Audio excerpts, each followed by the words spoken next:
Hi, everybody. Yoni here. Let us offer you some help with project one, specifically with task number 2, refactoring the data structure used. Only after posting this task, we realized that we actually have a pretty tough ask of you. And we also realized that the library of linked lists that we're suggesting that you use from datastructures.jl, so that has this API, is in its own right not the ideal thing that you would use. So to help, first of all, we have this video to help you. And further, we've actually, if you go to the project page, okay, so this is the project that most of you would have already mirrored to create as a base for your start project. We created another branch on this project. So here's another branch. So you go here and you look at a different branch and go to lists and dict support. Okay. And this branch simply has one additional source file, which is sorted linked list.jl. Okay, so you see this is in the branch list and dict support sorted linked list.jl. You do not need to remirror the library or use this file verbatim as is. Okay, so that's why it is sitting on a different branch. Instead, you can use the functions from here by copying them into your project, changing them if you would like, etc. So I'll explain everything that's here. So this is just additional functions that we've given you that will make your life. This is both function and scripts in this file. So this file both has function and just some general scripting and global scope that demonstrate these functions. Okay, and that can help you with that task. So first of all, just some background. What is a linked list? So a linked list, and you might have seen this, you might have searched it, etc., but it's not something that we taught per se. So a linked list is like the sibling of the array. It is a collection of elements that has some sequence, okay, like an array. But in memory, under the hood, linked lists do not sit in continuous memory like an array. Generally, they don't sit in continuous memory, but rather each individual entry of the linked list sits in its own node, and nodes are linked to each other. So I'll just demonstrate this to you with the mutable linked list that we asked you to use initially.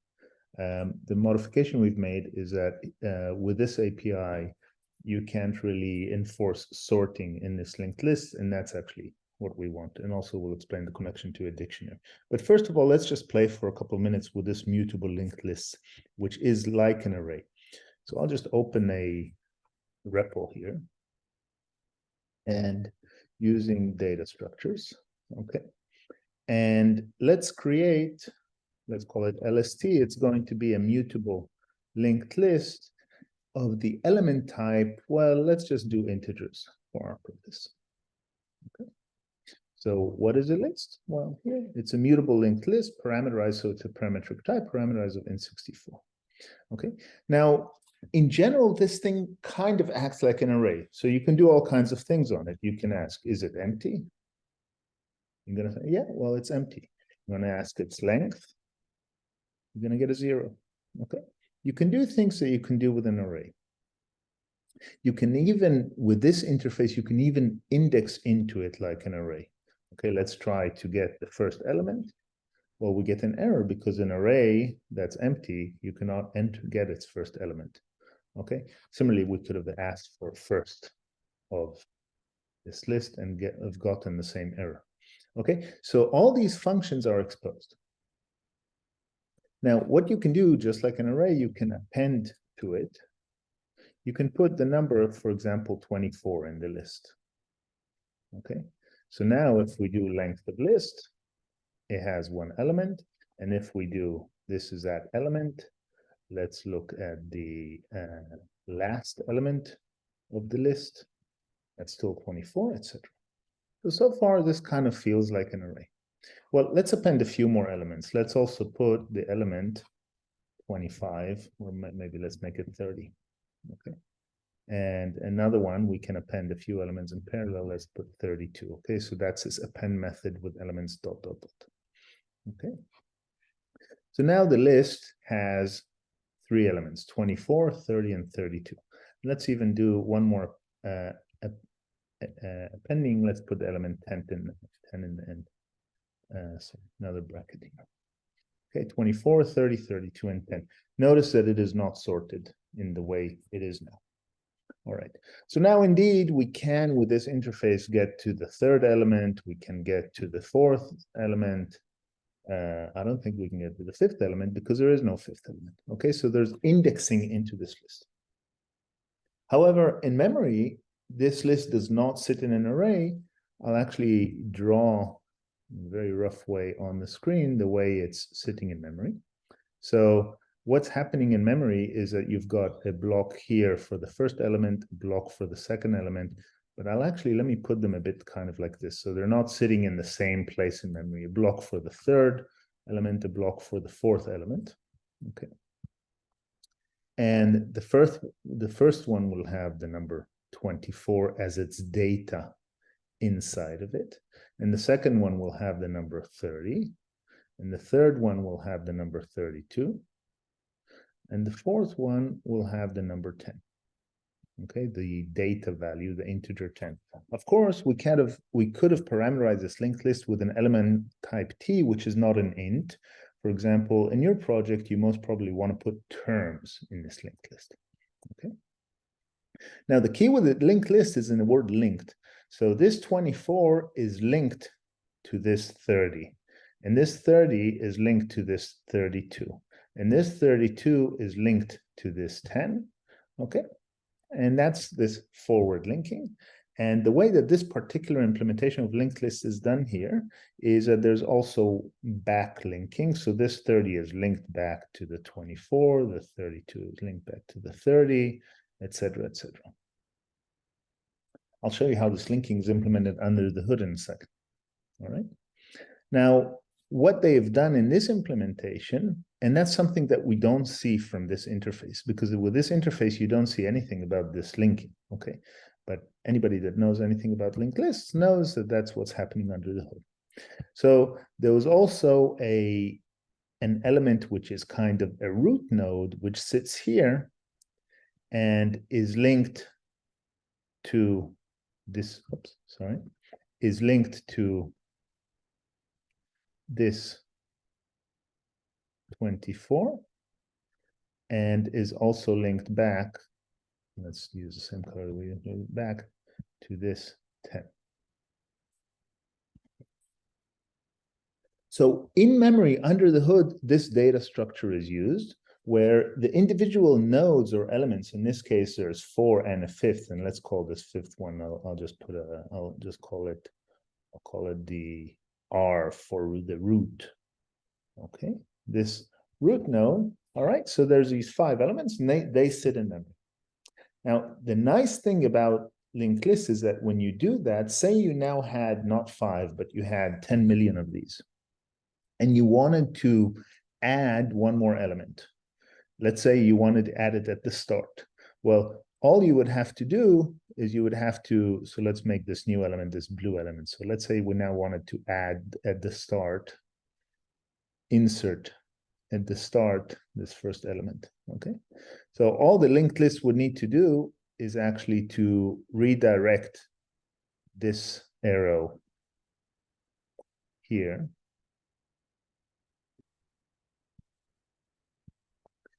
to point this way, and you could point this way, and you'll also have the pointing back this way and this way. Okay, so, and essentially you can insert elements efficiently anywhere in the linked list. So linked lists are great for inserting and deleting elements because unlike arrays where you sometimes run out of memory and the computer has to reallocate memory and copy the whole array, with linked lists you can just insert very efficiently, assuming you know where to insert. The hardship with linked lists is if you want to go, as you can do with this method here with the index, if you want to go to the 700,000th element, you actually need to traverse the linked list from the root up to the 700,000th element. Okay. So that's in general the philosophy of linked lists. So they're good for insertions and deletions. They are not good for random access. Okay. Let me just update one more thing before I continue and just say that there's also in this implementation of linked lists, there's also an arrow like this and an arrow like that. Okay, an arrow like that. All right, so the root does that. Now, ideally, when we use a data structure and we use an API, we shouldn't look at its source because the API should be good enough and we don't need to look at its source. But in order to actually facilitate what you need to do in this project, we had to minimally look at the source and actually make a few modifications. So I'll get to that in a couple of minutes. So the modification that we want is we don't want the linked list to be unsorted. We actually want it to be sorted, and we want to be able to tie to the dictionary well as well. I'll explain that in a minute. So if you want to go to the source, this is a source, and this is the actual source that when you're doing this is in data structures.jl. Okay, that's the source for the linked list. You don't have to follow this source at all.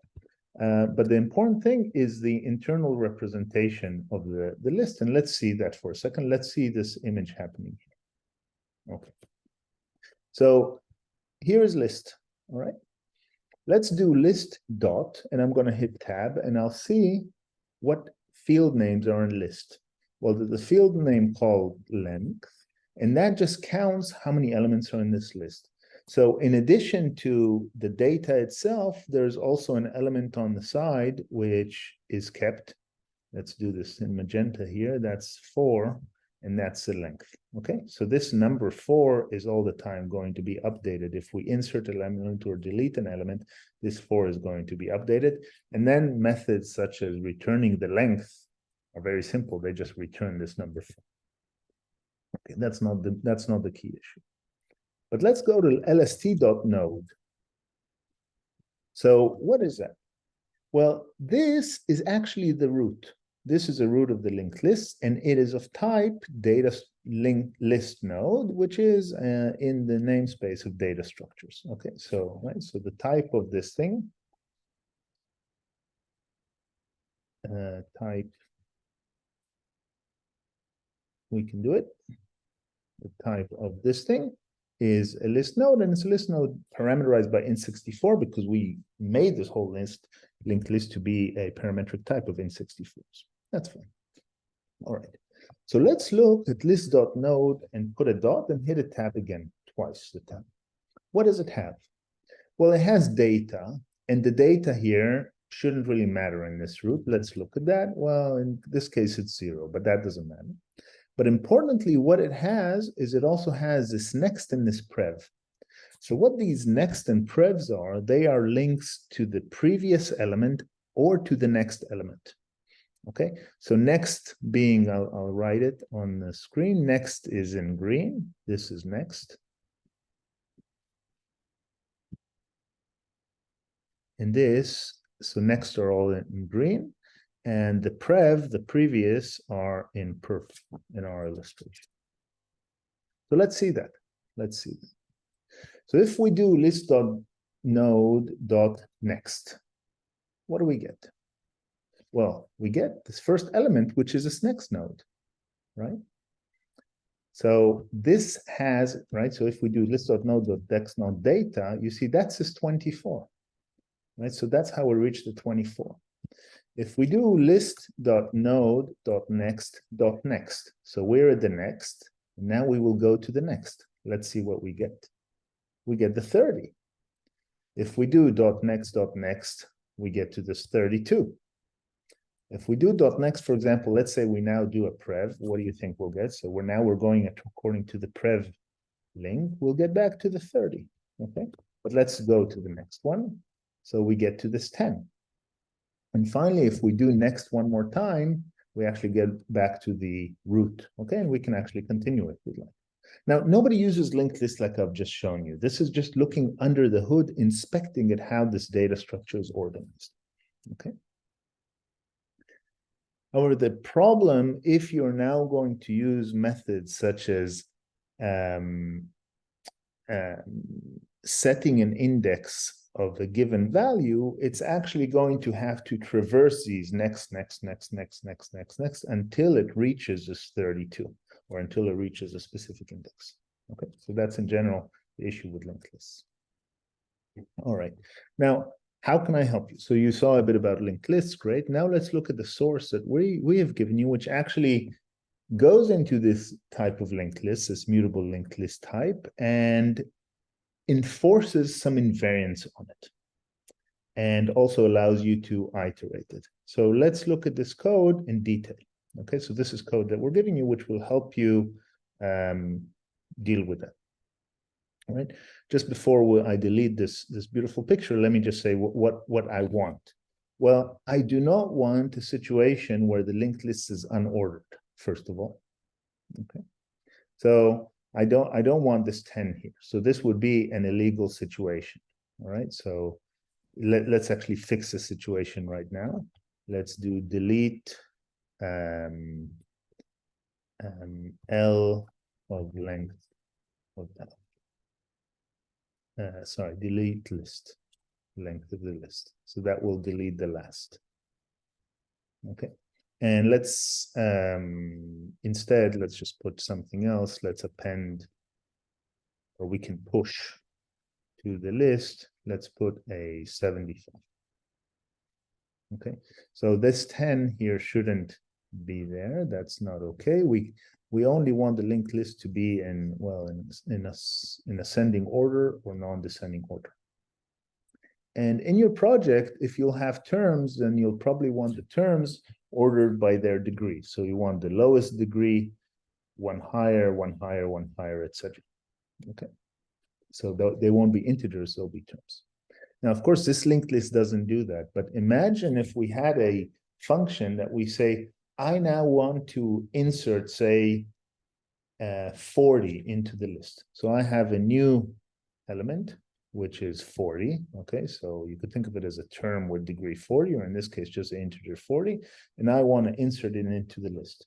Well, what will we do for that? Well, first of all, we'll put it here, and then we'll start traversing the linked list. We'll go from the root to 24. We'll go from the 24 to 30. We'll go from 30 to 32, and then we'll go to 75. And then we'll say, it needs to be between 32 and 75. So we will tie it to 75 and to 32 and delete these connections. Okay, and put it in there, and there we go, and it's in the list. Okay, so, and with the enforcing of the linked list being sorted would be done.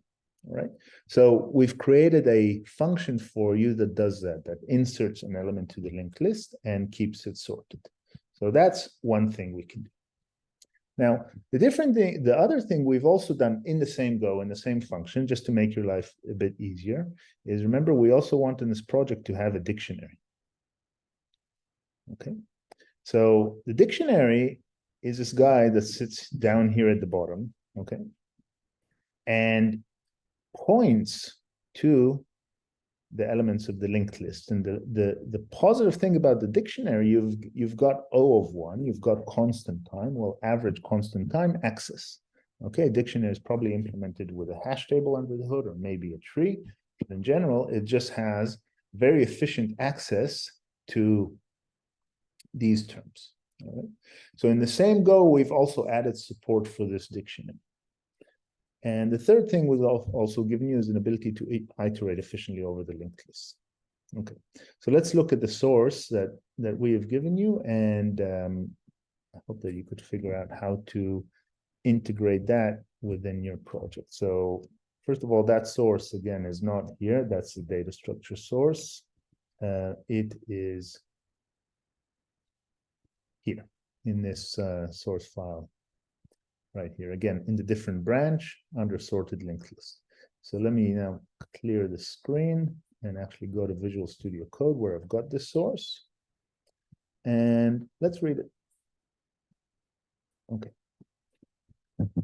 So It's a file. It has about 160 lines, and it exposes a few functions, and you can put these functions in your source.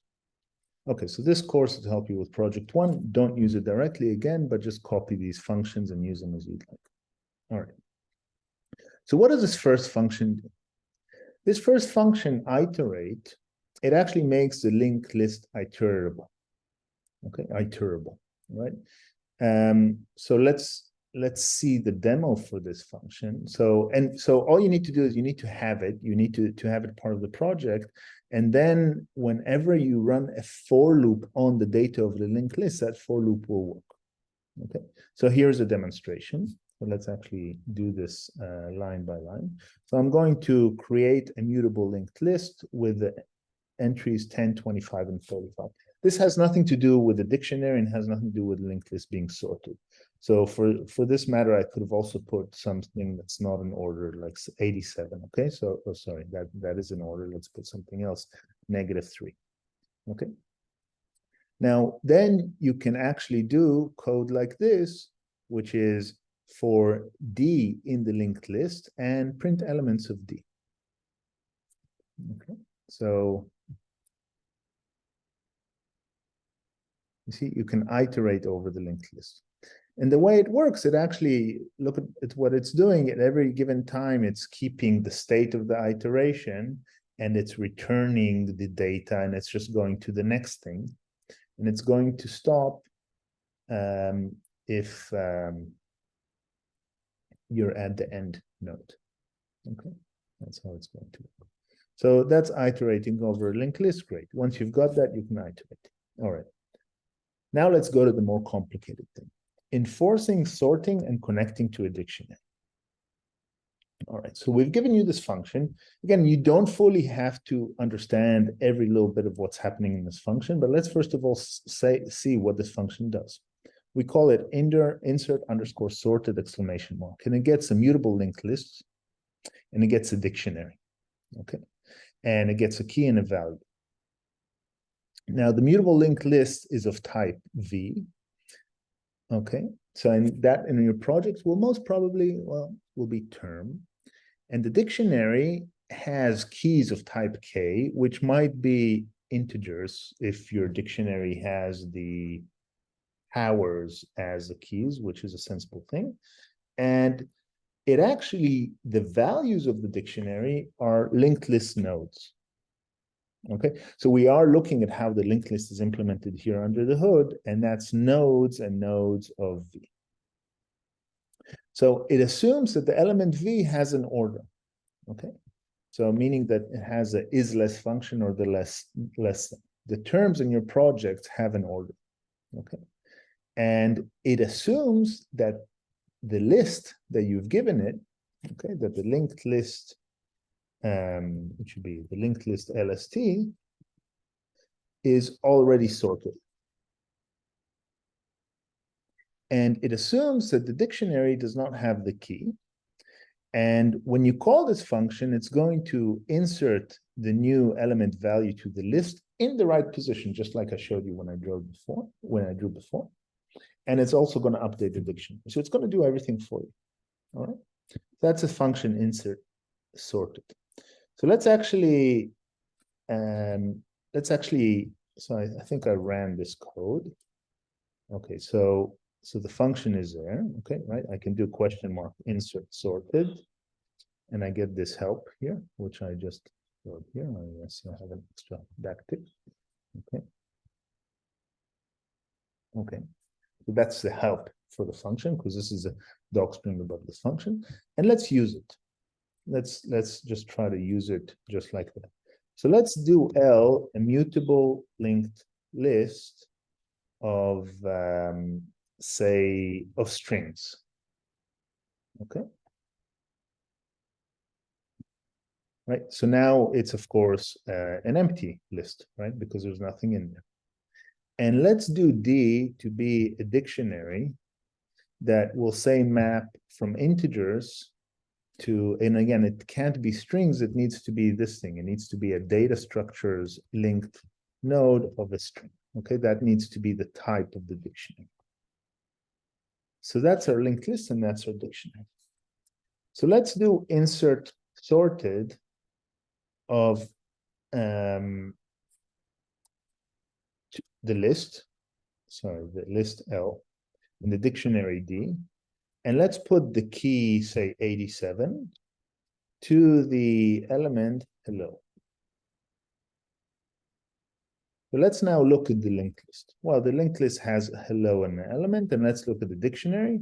The dictionary has 87, which points to the node of the linked list. Okay, so far so good. Let's continue. Now, by the way, remember that in Julia, the strings are comparable. So there is hello less than goodbye? False. Okay, why? Because H comes before G, right? A, B, C, D, E, F, G, H. Oh, no, because H comes after G. Good to know. All right. Let's now insert with the key 90, for example, man.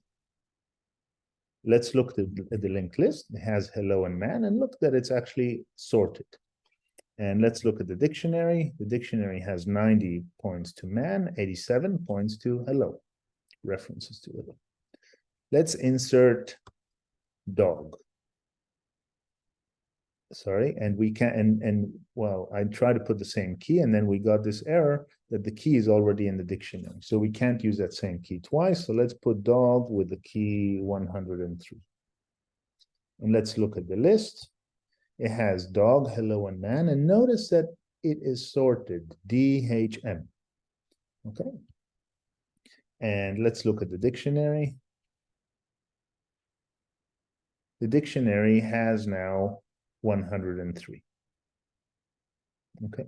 The dictionary has no order, but the nice thing about the dictionary is if I do D103, I immediately get the node associated with dog. And if I do D103.data, I really get the element dog. In your project, you won't use strings, you'll use terms for these things, but you probably will still use integers for the keys. Okay, so that's insert sorted for you. Okay, and we tested it. I think it should be okay. Feel free to have a look at the code. And what it does is it traverses through the linked list and puts a thing in the right place. And of course, it also handles the case if the list is empty or if we're at the end. Now, we also made another function for you, and it's called getElement.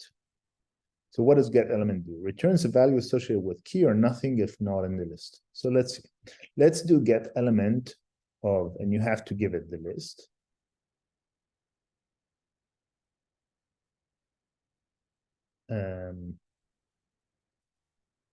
And you have to give it the dict. And let's do getElement of 111. Is 111 there? No, so it returned nothing. Okay, just to see that it returned nothing, let's do type of little nothing is big nothing. Okay, let's do getElement of 110. Wasn't 110 in, no, 103. And we got dog. Okay, so this is how we can actually get the element. Now I'm actually seeing that this first argument to getElement is not needed, but I thought just to keep it anyway, because you kind of think of the list and the dictionary as things that go together. But feel free to remove that from your project, right? So Visual Studio Code need to gray this out because we don't use the variable LST in the short implementation of this function. Okay. Now, we also made something that's called getNextElement, which can be useful because if you want to kind of manually, when you have an element, you want the next element, you'll see what it does. So return the element following the element associated with key or nothing if there's no next element. And it throws an element if key is not available. So here it doesn't return nothing, it actually throws an error. So if we do getNextElement of the list in the dictionary, and if we ask for 11, it threw an error because the key is not in dict. But if we do, let's look again in our list. If we do, and let's look at the dictionary. If we do get next element of the list in the dictionary of, now remember, hello here is pointed by 87. if I do the next thing after 87, it's going to give me 9. All right, so you might find this useful. And that's it. That's the code we've given you. You can look at the implementation of these functions, but it's actually, it should be kind of sort of straightforward to use. And here's just one more example, and I'll just go over this example just so you and make sure you understand it too. So we're creating a mutable linked list of strings, okay? Again, I think you would use term instead of string here, okay? You're creating a dictionary with the keys being integers and the values being nodes inside the linked list. Here we just want a random seed 0 for reproducibility, and here's just a function that creates a random string. I love this type of stuff. All right. And now let's actually run and insert 10 elements into our data structure, where each time the value is going to be a random string, and the key is going to be 10, 20, 30, etc. Okay. So let's actually run this code. Right? So for 10, we've put this, for 20, we put that, etc. Now, let's see. L is going to have the linked list with these keys. Are they in order? Yes. A, D, D, K, O, O, L, O, X. O, X comes after O, L. Q, T, X, Y. Okay, it's in lexicographic order according to the comparison of strings. All right. Now, if we look at the dictionary, dictionaries are unordered. Don't let the order that this thing is printed with fool you, right? So you can now do, if for example, you go to the entry associated with 50 in the dictionary, okay? So you get this, this term, MQL. How do we know? Well, just when we ran it, we printed 50 was MQSQL, okay? And you can also do get element, like this type of thing.